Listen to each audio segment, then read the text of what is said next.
It's week 2. Saints are red hot. The Cowboys are a good team. But I think I got the recipe for success and how Derek Carr can absolutely shred the Cowboys defense. And if this statement right here makes you mad, I got you. Now, I want to get everyone to rally around our QB1. Type Carr in the comment section. He looked really, really good in week 1. We want the energy to stay positive. We want the vibes to stay high because I believe when the Who Dat Nation's loud, when the Saints are excited, when the energy is through the roof, the team plays so much better. So everyone shout Derek Carr out in the comment section, and let's rally around QB1. And like I said, he was off to a red-hot start, a damn near perfect passer rating in week 1. Only 4 incompleted passes, 3 touchdowns. Absolutely phenomenal day from DC4. And not to mention, he was super close to having a couple of other passes that would have added 30 or 40 yards on top of that. But credit to the Panthers defense making some plays here and there in the end zone. Could have had the same amount of he could have had more touchdowns and incompletions had he had the Rashid Shaheed touchdown not get broken up. That would have been awesome. But Derek Carr is off to a red-hot start, and it's thanks to these 4 guys right here who currently lead the team in receiving. Right now, for me, I want to see Rashid Shaheed just continue to be that deep threat. Just keep feeding that kid. Foster Moreau, shout out to him. He's dealing with a concussion right now. However, he was active at practice on Wednesday. We're going to monitor that situation here on the channel, so be sure to subscribe. Alvin Kamara, interesting enough, he's 3rd in receiving production for the Saints, which is really good to see because he is a lethal pass catcher as well, and he's a lethal weapon when it comes to that aspect of the offense. And Juwan Johnson getting active. I love seeing 2 tight ends getting a lot of production early in the season. But I also will say this. You're missing one key factor and one key player, and that's number 12, and that brings me to this point. Give Chris Olave more opportunities. In week 1, it was very, very limited. And I want to hear nothing. I don't want to hear a peep. I don't want to see a comment about anything about how Chris Olave has no effort or there's concerns about whether or not he wants to be here. I don't want to hear an ounce of that because considering the production that he put up, 2 targets, 2 receptions, 11 yards. Why do I have not reason to believe if you give him 5 passes, he'll catch 5? Why do I have reason? I have reason to believe if you give him 8 passes, he catches 7 of them. I mean, at least. So give him more opportunities. And like I just said, I don't want to hear a peep about anything around Chris Olave not having an impact on this game. Look at this clip really fast. I think this is really, really interesting to look here. This is right here. I would say, look, where is he on the screen? Chris Olave right here, setting up a massively important block that ultimately led to a touchdown. I don't want to hear a peep about how he doesn't have an impact. Chris Olave's bought into the program. He's bought into the team. He wants to help this squad succeed. That's the power of a successful offense. That is the power of having a play caller that gets you involved. I know Clint Kubiak's going to scheme him up. Against the Panthers, they didn't need to. Maybe they're holding the cards to their chest. Maybe they're not trying to show everything in week 1 against arguably the worst team in the league. So I'm excited to see Chris Olave get involved. I want to see him get more opportunities, and I think that's a big key factor for how Derek Carr can shred up the Cowboys defense. So get in the comment section. Type those 12s for Chris Olave if you want to see him have a really, really big game. I think that this is a game where he could go for more than 100 yards if given the opportunity. Trevon Diggs is a really good cornerback, but the Saints have a lot of talent at pass catcher, so at some point they're going to have to make a decision.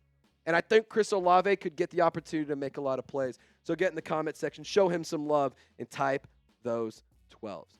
Now, before we keep going on with how Derek Carr can slice up this Cowboys defense, I got to give a shout-out to Prize Picks, America's number 1 daily fantasy sports app. They have over 5 million active members for a really good reason. All you do is pick more or less on 2 to 6 player stat projections, and you watch the winnings roll in. If you use our code CLNS when you download the Prize Picks app, you will get $50 instantly when you play $5.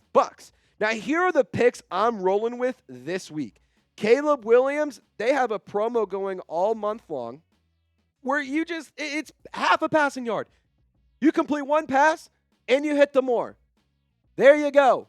That's free money. Chris Olave, 4.5 receptions. Like I just said, that's a big key way for Derek Carr to succeed in week 2. I'm going with the more there. I'm trying to speak that one into existence. And then on top of that, you have Taysom Hill, half a rushing or receiving touchdown. He just has to find 6 points.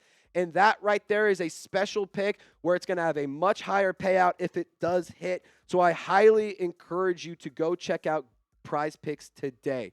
If you download the Prize Picks app and use code CLNS, you'll get $50 instantly when you play $5. That's code CLNS on Prize Picks to get $50 instantly when you play $5. You don't even need to win to receive the $50 bonus. It's guaranteed. Prize Picks, run your game. Now, key number 2, do not let the chaos and do not let the pressure create problems. There will be chaos, there will be pressure, there will be issues because the Cowboys are a good football team. They have a great offense. They have a lot of playmakers. Their defense has dogs at every level. And this directly starts in the trenches. I need Talise Fuanga and I need Trevor Penning to have really good games again. They were really solid against Carolina. Penning did a lot of really good things. Dennis Allen even showing him some love in the press conference after practice on Wednesday. But I want to see Talise Fuanga, Eric McCoy, Cesar Ruiz, and maybe Nick Saldiveri, who was active at practice, was a full participant on Wednesday. He could be the starter this week because Lucas Patrick is dealing with an injury. I need to see these 5 guys succeed. And we already saw Derek Carr play well under pressure. Now, look at the advanced metrics here for Derek Carr. He had a total of 25 dropbacks in week 1. So the top 2 stats right here, those are when it was kept clean and when he was under pressure. The bottom two lines, that's whenever he was blitzed versus not blitzed. So 25 total dropbacks. Derek Carr was really good under pressure. He had a phenomenal depth of target of 21.5 yards when he was under pressure. And then when he was blitzed, the depth of target increased as well. So if Derek Carr can complete those passes when under pressure and he can stay calm, he can stay cool, and he can get the ball to his receivers, then the Saints offense can find some success. I think if Carr can play like he did in week 1, there is no reason to believe why he can't absolutely destroy this Cowboys defense. Again, I'll say this. Do not let the pressure create problems because the pass rush is going to create a problem. You might have a turnover. Do not let that create a problem. The offense, get scoring early so that way there isn't an issue of trying to come back and dig yourself out of a hole. If you can score early, then you can create pressure for Dallas rather than pressure on yourselves. The Saints are underdogs in this situation. So go into Dallas and don't let the pressure turn into issues. You got to navigate through it. You got to work through it. And on top of that, you have to make sure that they are able, or that you have to make sure that you get the ball to your playmakers, you don't hold on to it too long, and you deliver passes when you have the opportunity. Carr was really good in week 1, so just keep playing well. Keep that energy up right there. Now, key number 3 for me, you got to lean on your 3-headed monster of a rushing attack. I was trying to tell you guys this all offseason long. Don't sleep. Don't you ignore this Saints pass rush. Or not this pass rush, this rushing attack. Do not sleep on the rushing attack because they have a little sneaky, great squad.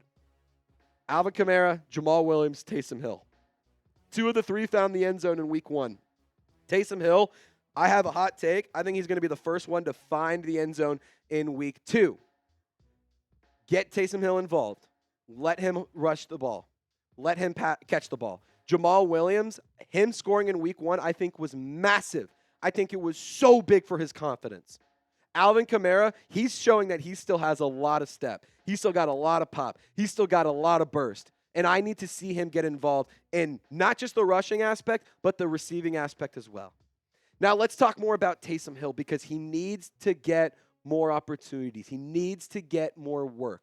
He only had not one catch. He only had a few opportunities to make plays in the air. He only carried the ball a handful of times in week 1. 5 carries was not enough, in my opinion. You didn't need to give him the ball a ton of times. But when you have a good opponent in the Dallas Cowboys, you might need to lean on Taysom Hill a little bit more. The Saints are 18-3 when he carries the ball 7 or more times. That statistic doesn't happen on accident. Give Taysom Hill the football. Give him more work. Get Alvin Kamara the ball in open space. Give Jamal Williams the opportunity to make plays as a bowling ball because he's damn good at it, and he's still showing that he's not going to go down and listen to all this hate and all this gripe. He still has it, in my opinion, at least a little bit. Now, really quick reminder, I just wanted you, if you haven't already, I just want you to go ahead and subscribe to the channel. We are currently a few hundred subscribers away from getting to our next milestone of 31,000 subscribers. So if you want to help us reach that Jordan Howden number, hit that sub button. We just need like 200-300 more of you guys to lock us in. We go live every single game day. We give you videos every day of the week. I'm a diehard Saints fan. I've been bleeding black and gold since the day I was born. And it is an absolute pleasure and an honor to cover this football team for my job. So if you guys want to have really fun, energetic, and entertaining coverage, and be a part of a really exciting and fun community that's very interactive as well, I encourage you to subscribe and join our family. Let's get to 31,000 subscribers. Now, my fourth and final key to having Derek Carr chop it up and slice, dice, carve up the Cowboys defense, absolutely shred them up like they're cheese at a pizza factory. Keep Carr confident. The 3 C's right there. I went to Arkansas. Don't yell at me. KCC. Keep Carr confident. That means you got to bring it on the defensive side of the ball. That's why I put this picture of Dennis Allen right here. Because if the defense can force turnovers like they did in week 1, if the defense can keep the Cowboys out of the end zone, if they have to give up 3 points, fine. But if they can keep the Cowboys out of the end zone, they can force turnovers, they can create pressure, they can get sacks, they can do all of these things and succeed on their side of the ball, there is a lot less pressure on Derek Carr to succeed on the offensive side. And when Derek Carr has this kind of energy rolling, I mean, dude, he is flexing on these guys. He is pumped up. He's talking smack. He's getting in the faces, getting in the ears of all these opposing players on the Panthers squad. I mean, look at this. Look at this one right here. He's saying, look at that scoreboard. This is not a version of Derek Carr we've ever seen before. For the record, I have never seen this. Even at his time with the Raiders, I never saw a Derek Carr like this. This is a man that don't give a shit about who he's playing against. If he's going to be beating your ass, he's going to come up there and tell you. He's going to be active. He's going to get in your ear. I love the swagger. I love the confidence. And this kind of energy and that kind of score right there, that's what wins back Saints fans. And I think that he is starting to do just that. And again, I said the defense needs to bring it. Yeah, it's safe to say they brought it in week 1. I mean, they are in the top of the league in almost every advanced metric here. Outside of the red zone scoring percentage, which for the record almost was a 0% because Bryce Young fumbled the ball. Had he been a couple inches back, that ball is a fumble and it's not a touchdown. My point being, this Saints unit on the defensive side of the ball, they're one of the best at turning it over so far. They're one of the best at getting sacks. They're one of the best at preventing points. They're one of the best at preventing yards. They're one of the best on third downs. They are the best at third down. They are the best against the run. So let's bring it. Keep doing that.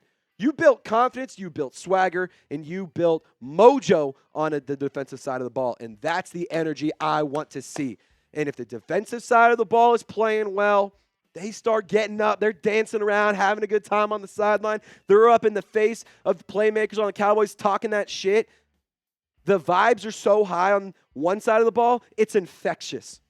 The offensive side, if you got good production on defense, you're going to get better production on the offense, in my opinion. Because this game is one of those that's going to come down to runs. It's going to come down to the run of energy and the run of who's succeeding. If you can keep those runs rounding or going on longer, then it's going to lead to more points. It's going to lead to more mistakes for Dallas. It's going to lead to more success for the New Orleans. And that is why the defense needs to bring it, because then there's no pressure on Derek, or not no pressure, but there's a lot less pressure on Derek Carr, and there's a lot less pressure on the offense as a whole to climb themselves out of a hole rather than just pounding it on them, putting the nail in the coffin, and stomping on their throats for the win. Bring it, defense. That's what I need from you guys. Now, I want to ask you this question. Who is going to have the first touchdown versus the Dallas Cowboys? I think, in Saints players, for the record, who's going to have the first Saints touchdown? I think it's going to be Taysom Hill. I think it's going to be him. I really, really do. I would love to see him find 6 points this time in this game. He did not find the end zone in week 1, but it's just a matter of time. I think he's going to be a big X factor for the Saints this week. And Who Dat Nation, y'all stay golden. We will see you next time.